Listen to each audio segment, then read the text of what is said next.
Karachi water corporation में 5 रोज से सरबराहान की गैर मौजूदगी के बायस निज़ाम मफलूज हो गया। सीईओ और सीईओ के ना होने से वाटर कॉरपोरेशन के मुलाजमीन शदीद परेशानी का शिकार हैं। पानी और सीवरेज लाइनों की मरम्मत की फाइल्स और मेडिकल बिल्स भी दस्तखत ना होने के बायस रोक दिए गए हैं। मजीद तफसीलात जानते हैं डॉन न्यूज़ के नुमाइंदे इमरान आहत खान से। जी इमरान, बताइएगा इस खबर की मजीद तफसील।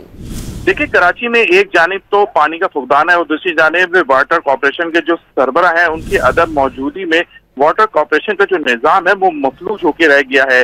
चीफ एग्जीक्यूटिव ऑफिसर है और चीफ ऑपरेटिंग ऑफिसर के ना होने की वजह से वाटर कॉर्पोरेशन के मुलाजमीन जो है वो शदीद परेशानी का शिकार है। शहर में पानी सीवरेज का कोई जो है मसला है तो वाटर कॉर्पोरेशन जो है फौरी जो रिस्पॉन्स देता है, रिप्लाई करता है, वो नहीं दे पा रहा है क्योंकि मेन जो सरबरा है जो हिदायत करते हैं तमाम जो दोनों वही है जो अपनी सीट पे नहीं है। वाटर कॉर्पोरेशन में सरबरा ना होने की वजह से माली और इंतजामी अमूर भी वाटर कॉर्पोरेशन के मुअत्तल हो गए, जबकि पानी और सीवरेज की लाइनों की मुरम्मत की जो फाइलें हैं, मेडिकल जो बिल है उस पर भी दस्तखत नहीं होने के बायस जो है वो तमाम फाइलें रोक दी गई हैं। गुज़िश्ता हफ्ते एक अदालती हुक्म पे सीईओ और सीओओ की तैनाती का जो हुक्म है उसको मुअत्तल किया था। उसके बाद जो है आज 5 रोज गुजरने वाले हैं, अब तक ये दोनों अहम पोस्ट जो है खाली है और कराची में जो एक जानिब पानी का फुकदान है उसमें मजीद इजाफा हो रहा है और दूसरी जानिब वाटर कॉर्पोरेशन के मुलाजिमीन भी जो है वो परेशानी का शिकार है।